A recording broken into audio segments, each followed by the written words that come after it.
Hello, my name's John Price, and this is a short video on the bidding convention called the Michaels cuebid.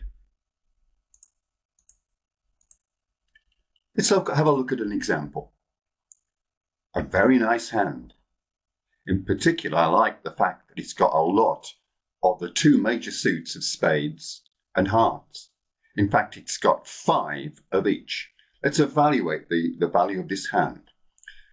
7 high card points in spades, 5, that's 12, 16 high card points, and I could award 2 for the extra length in spades and in hearts. I reckon this is an 18-point hand. So if I had to bid with this hand, then what I want to do is describe both those suits. And I also want to say I've got a big hand here. This isn't just a good hand of 12 to 14. This is a very good hand, 15 points or more. So this is my plan if I'm going to describe it using the overcall bidding system. What I'll do is I'll start by bidding 1 heart. Now we had a choice. Our 2 longest suits were spades and hearts. So there was a decision about which one to start with. But I have in mind the later bid. When you open, always think about what your next bid is going to be. Don't just wait around until you see what happens. Make a plan.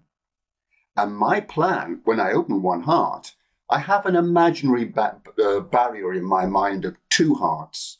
And if my next bid is above 2 hearts, then it's a way of telling my partner I've got a big hand. Not just 12 to 14, but 15 points or more. So my plan is to go 1 heart, and then my second bid will be 2 spades above that barrier. Now it'll say that that bid will say that I've got at least 5 hearts and at least 4 spades and a hand that's 15 points or more. That's a pretty good description. It's not quite what I wanted to do. Oh, I'd like to say that I've got 5 at both the majors. But I can't do that. So my next bid will be 2 spades. However, in reality, what happened is that the opposition got in first. They opened 1 club. Now what do we do? Well, we've certainly got a bid with 18 points. But do we bid spades or do we bid hearts? Well, I've got a different choice here that I want to offer to you. We have got an opportunity to do what's called the Michaels cuebid. Here are the conditions. Well, firstly, you have to have an opening hand, and we certainly did. Then you have to have at least 5 cards in both hearts and spades. That's what made the hand good for me. Both majors, 5 in each. And then the opposition has to have opened either 1 club or 1 diamond.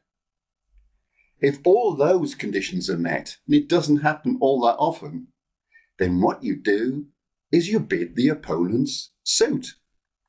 Let's have a look at the hand again. There it is. The opposition have bid 1 club. What do we do now?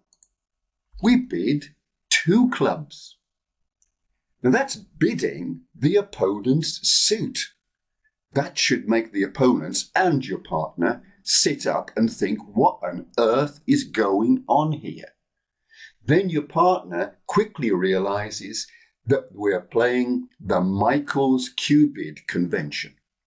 And you will quickly click on the alert button if you're playing online, or play the alert card if you're playing in real life. That tells the opponents that 2 clubs is not a natural bid.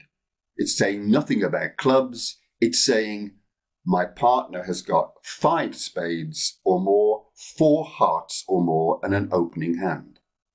Well, when you play the alert card, you're offering to tell the opponents that's what the bid means, but you mustn't tell them. Only tell them when they ask if they want to. So don't fall into the trap of explaining straight away. Remember, that's your partner explaining your bid. You can't explain your own bid.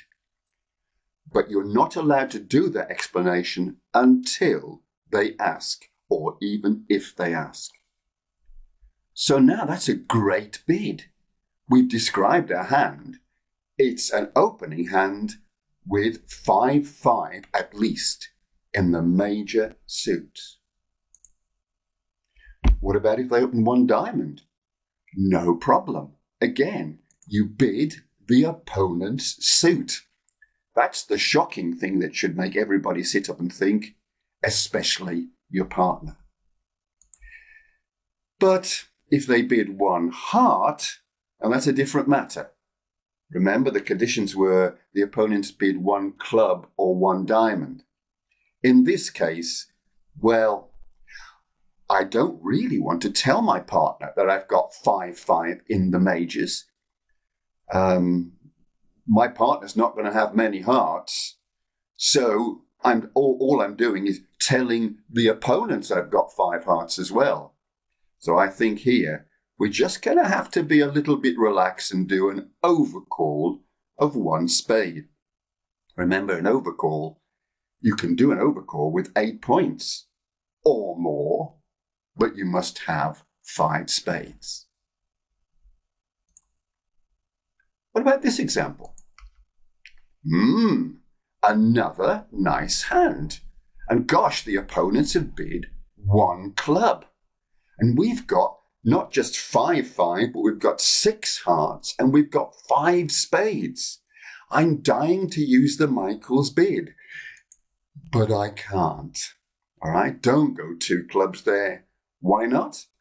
Because you haven't got an opening hand. Now, I know a lot of bridge players will take on a convention and enjoy it and then stretch the rules somewhat.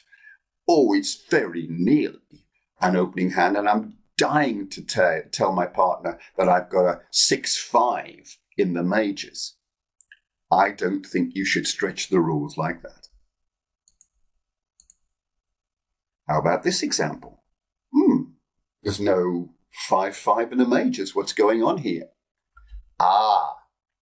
What it is that the opponents have opened 1 club and your partner has gone 2 clubs. He's bid the opponent's suit. That must make you sit up and think, I need to do something here. Yes, I need to play the alert card and listen out to find out if the opponents ask me what that bid means. But they didn't. They're keeping stum. And in fact, they've passed. And now I've got to do something. What knowledge do I have? My partner has got 5 spades, at least, and 5 hearts. Oh, that's good. Right, so we've got a fit in hearts. So when I originally evaluated this hand, it had got 7 high card points and 1 for length. It's an 8-point hand. But let's reevaluate now. Well, yes, let's use the losing trick system. So we've got 2 losing tricks in spades, 3 in hearts, that's 5, 6, 7 in diamonds, 8, 9. It's a 9 loser hand. It's actually, if on points, you could give yourself 1 extra point for that doubleton, but it's still only a 9-point hand. Do you know what? I can't get too excited here. I think a bid of 2 hearts, a restrained bid of 2 hearts, is just great. But what if the opponents, when they heard the bidding of 1 club, then your partner's 2 clubs, and they know what the Michael's cuebid is, so they're not worried about the fact that he's bidding clubs. They carry on and go 3 clubs. What do we do now? Do we want to stretch it at all? Well, I do know that my partner has got 5 hearts at least, and I've got 4 hearts at least. Well, we've got 9 hearts between us. And I and my partner use the idea of bidding to the level of fit. So I feel I've gone justified in bidding 3 hearts there, because 5 plus 4 is 9. And 9 says I can be competitive up to the 3 level. Another example. A nice hand. 7, 8, 11, 14 points. Gosh, this would be a nice one-note trump opener in alcohol, but the whole bidding has happened before we even get a chance to bid. And it's gone 1 club from the opponents, 2 clubs from my partner. Whoa, that means my partner has got 5 hearts at least, and I love that. So now I can look at my hand again. Well, could I look at it in terms of losing tricks? Yes, I can now, because we've got a fit.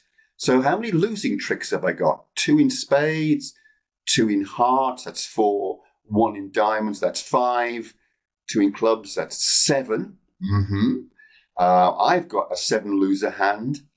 My partner, because he's got an opening hand, has got a 7 loser hand or better. 7 plus 7 is 14. 14 from 18 is 4. We could bid confidently up to the 4 level. And that's what I think I will do. But be prepared. Your partner said they've got an opening hand, but that could be a super big opening hand. So don't be surprised if you get a 4 no trumps from your partner, and then you'll have to bid correctly. So, what do you think? In summary, you don't get to use the Michael's cuebid very often, I'm afraid. But when it does come up, and of course you have to remember this whole bidding system and your partner, but when it does, and you do remember, it's a great way of describing your hand. I hope this has been useful. Thanks for listening.